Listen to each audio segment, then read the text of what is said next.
Et bonjour à tous, on se retrouve aujourd'hui pour un nouveau bilan lecture. Ça faisait très longtemps que j'avais pas filmé de vidéo à bilan lecture. Du coup, en fait, je vais vous présenter des livres que j'ai dû lire en mai, mais peu importe. Franchement, beaucoup de très bonnes surprises et beaucoup de coups de cœur dans cette palle. On parlera un jour, je pense dans le prochain bilan lecture, de mes déceptions. Mais là, mon cœur a fait comme ça. Et du coup, on est parti.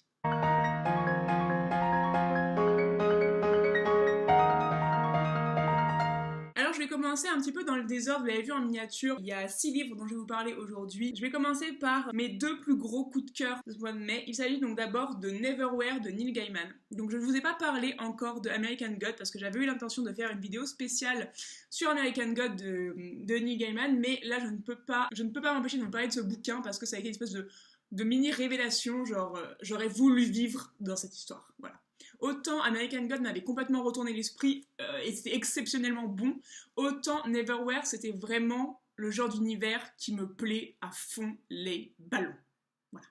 Donc dans cette histoire, on va suivre les aventures de Richard, donc, qui un soir normal à Londres va rencontrer une jeune fille qui s'appelle Porte et qui va en fait un peu par la force des choses l'entraîner dans son propre monde.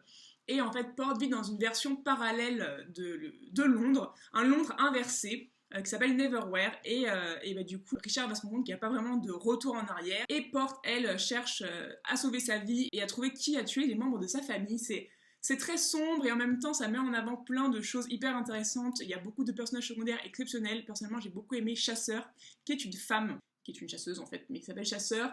Pour moi, c'était vraiment le style de Gaiman à son apogée. J'ai adoré ce bouquin. Si vous aimez Gaiman, je vous en supplie, lisez-le. Vous saurez tout ce que j'aime en lisant ce bouquin. Mon deuxième coup de cœur ultime, je m'y attendais pas trop et en plus j'étais super heureuse parce que j'ai pu croiser l'auteur aux Imaginales en mai dernier.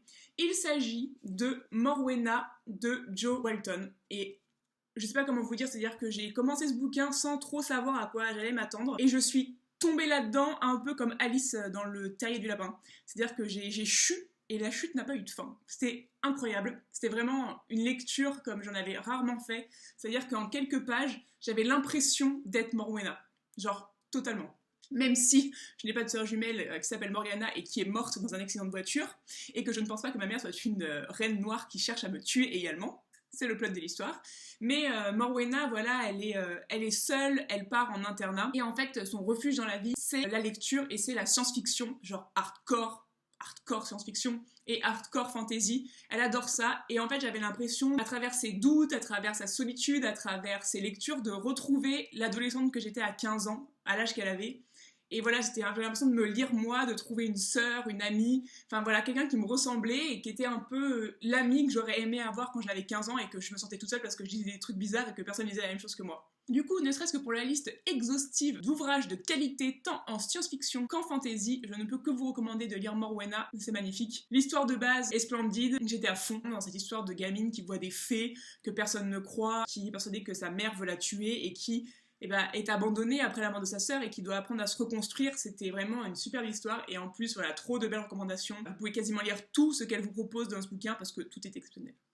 Ensuite, j'ai lu l'un des derniers nés des éditions Luciférine, donc que j'avais acheté à la sortie, c'était au salon du livre, mais que je n'avais pas lu encore. Il s'agit de L'Homme maigre de Xavier Hodzi. Et franchement, excellent petit bouquin d'horreur fantastique urbain, vraiment très sympa, où on va suivre en fait l'histoire de Jules, qui est fossoyeur dans un cimetière, mais qui est un peu étrange, mi-homme, mi-bête, une espèce d'hybride un peu bizarre, et à qui il va arriver des aventures un peu abracadabrantes, parce que Jules est, encore une fois, c'est une histoire de solitude. Un peu comme Morwena, Jules il est seul. Voilà, il est seul et il en a marre d'être seul et ça se comprend, personne n'a envie de rester seul toute sa vie. Et du coup, il va se lier à la seule personne qu'il aurait mieux fait d'éviter, un peu par hasard, enfin, un peu par hasard. Et franchement, voilà, ce premier roman de Xavier Hodzi est une vraie bonne surprise. Je me suis vraiment pris au jeu, c'est glauque, les personnages sont hyper intéressants et on ressent bien ce besoin de l'être humain, de l'être en tout cas, humain ou pas humain, d'avoir besoin de l'autre et de le rechercher et de l'accepter parfois même dans ce qu'il a de moins humain en fait. Du coup, je sais pas si vous l'avez déjà lu, mais c'est très poétique, c'est très doux et sombre et amer à la fois et j'ai passé un très très bon moment. Ensuite, certains savent peut-être que j'avais beaucoup aimé donc la trilogie des Outrepasseurs de Cindy Van Wilders. Si elle passe par là, je fais des bisous. Elle nous a un peu créé la surprise en sortant un tome 4, donc qui s'appelle Ferenusia. Et je pense que je l'ai acheté, oui, au salon du livre aussi. Et j'avais un peu peur parce que je savais pas trop comment elle allait pouvoir reprendre cette série qui était terminée pour moi. Et en fait, elle décide de ne pas se concentrer sur, en majorité sur les personnages principaux de la trilogie. Donc Peter, on voit d'autres personnages, mais ce sont pas eux vraiment les personnages principaux. Il faut savoir, donc attention spoiler, qu'à la fin du tome 3, les Ferreux sont libérés du joug des Outrepasseurs et du coup se retrouvent un peu comme ça, libres, mais pas encore partout, alors ils sont encore un peu esclavagisés. Et on va suivre en fait leur libération et leur révolution et leur révélation au reste du monde. Et voilà, je trouvais que c'était une bonne façon de conclure l'histoire parce que c'est vrai que souvent dans les récits, on nous parle beaucoup des héros qui terminent leur histoire et qui s'en vont, ils rentrent chez eux très joyeux, mais on parle pas de tous les dommages collatéraux et tous les gens qu'il y a autour et de comment ça se finit pour eux. Donc voilà, c'était une bonne façon de finir cette histoire. J'ai regretté juste que ça se termine un petit peu vite parce que du coup j'aurais aimé en savoir plus. Mais voilà, c'était une bonne fin et je pense que ce tome 4 conclut de façon définitive et réussie le cycle des Outrepasseurs. Ensuite, un de mes coups de cœur jeunesse, vous savez qu'en young adulte j'ai un peu du mal à en lire et qu'il faut vraiment que ce soit pour me plaire, et en fait au salon du livre aussi, non, c'était au salon fantastique. Je me suis procuré le dernier Agnès Marot, donc quelques pas de plus, dont la couverture est absolument sublime, que j'avais très envie de lire parce que je savais, j'en avais parlé avec Agnès, et donc je l'embrasse aussi si elle passe par là, je savais que ça parlait d'amérindiens et de chamanisme et de choses comme ça, et c'est un sujet qui me passionne vraiment, j'adore ça. Donc j'avais vraiment hâte de savoir ce qu'elle en avait fait. Donc dans cette histoire, on va suivre les aventures de Sora, qui est une jeune fille qui a un handicap, c'est-à-dire qu'en fait elle ne peut plus marcher. Elle a eu un accident et elle est en béquille tout le temps. Et du coup, c'est pas facile pour elle, et un jour, le surnaturel va faire irruption dans sa vie et va l'entraîner dans une espèce de quête effrénée pour sauver la vie de sa sœur. Et elles vont partir en fait sur les traces de leurs origines Navarro, donc aux États-Unis. Le seul reproche que je ferai à ce bouquin, c'est que Sora accepte à mon goût un petit peu trop vite cette irruption de surnaturel dans sa vie, et en fait ça arrive et elle dit ok et elle y va. Mais bon, voilà, c'est vraiment tout, le style est vraiment sympa, l'histoire m'a happé, genre je l'ai bouffé en 3 heures, c'était terminé, on n'en parlait plus, c'était super, et surtout je voulais faire un gros big up à Agnès parce que dans ce bouquin là elle aborde des thématiques que j'avais jamais vues ailleurs, qui est celle entre autres des douleurs invisibles. En fait, Sora, on la voit pas souffrir parce qu'elle a l'habitude de pas montrer qu'elle a mal, mais elle en chie à chaque fois qu'elle doit poser le pied par terre, à chaque fois qu'elle doit mettre ses béquilles, à chaque fois qu'elle doit marcher. C'est vraiment un combat de chaque instant. Dans le livre, elle parle aussi d'autres maladies invisibles, comme l'endométriose par exemple. Et moi, je me suis sentie vraiment très proche de ce personnage-là. D'ailleurs, quand je t'en parle, je suis un peu émue, parce que je souffre de migraines très violentes, et souvent, on entend des choses, si t'as mal, prends un cachet, ou c'est bon, t'as mal à la tête, des choses comme ça, comme on pourrait dire à Sora dans le livre, mais t'as pas l'air d'avoir mal, alors pourquoi tu te plains?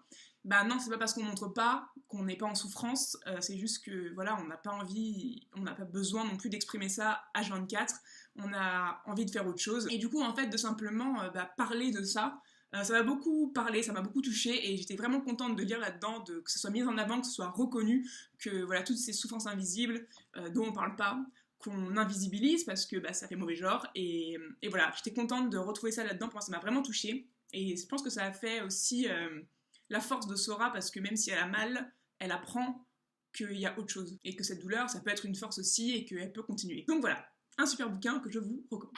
Pour finir, je voudrais vous parler d'un livre qui n'en est pas un, puisque c'est un essai. J'en ai un petit peu parlé sur les réseaux sociaux parce que j'ai adoré lire ce bouquin. Il s'agit d'un essai sur Tolkien, donc auteur du siècle, publié chez Brajlon par Shippey. Alors si ça vous intéresse, dites-moi en commentaire, je vous parlerai de tous les essais que j'ai sur Tolkien, parce que je commence à en avoir quelques-uns là. Parce que j'adore lire des essais sur Tolkien. Un jour, je lirai une biographie détaillée. C'est pas que je la connais pas, parce que j'ai vu plein de documentaires et tout comme ça, mais un jour, je lirai sa biographie officielle. Mais en attendant, je m'abreuve d'essais sur le sujet, et plus particulièrement sur l'œuvre générale de Tolkien, et je dois dire que celui-là est vraiment très intéressant parce qu'il balaye en fait l'évolution et la façon d'écrire et la façon dont a évolué aussi l'auteur au travers de ses œuvres. Donc on va balayer le Seigneur des Anneaux bien sûr, mais on va balayer le Hobbit, le Silmarillion, Tom Bombadil et plein d'autres choses, et du coup c'est vraiment intéressant parce que c'est à travers les œuvres en fait qu'on va découvrir les influences de Tolkien, certaines choses qu'il a pu vouloir dire, son obsession pour la cartographie, pour l'univers, le fait que pour lui, Seigneur des Anneaux, c'était pas du tout le livre qu'il avait envie d'écrire. Le livre qu'il avait envie d'écrire, c'était le Silmarillion, et au final, il a mis tellement longtemps à être publié, il a été publié après sa mort, et pour lui, c'était son grand œuvre, c'était ça. Vraiment intéressant, bien construit et hyper passionnant. Donc si jamais vous êtes fan de Tolkien ou de l'univers du Seigneur des Anneaux, je vous recommande de lire ce petit bouquin parce qu'en fait il y a beaucoup de choses du Seigneur des Anneaux qui sont expliquées dans les œuvres antérieures de Tolkien, notamment dans le Hobbit. Voilà, un must-have si vous aimez Tolkien.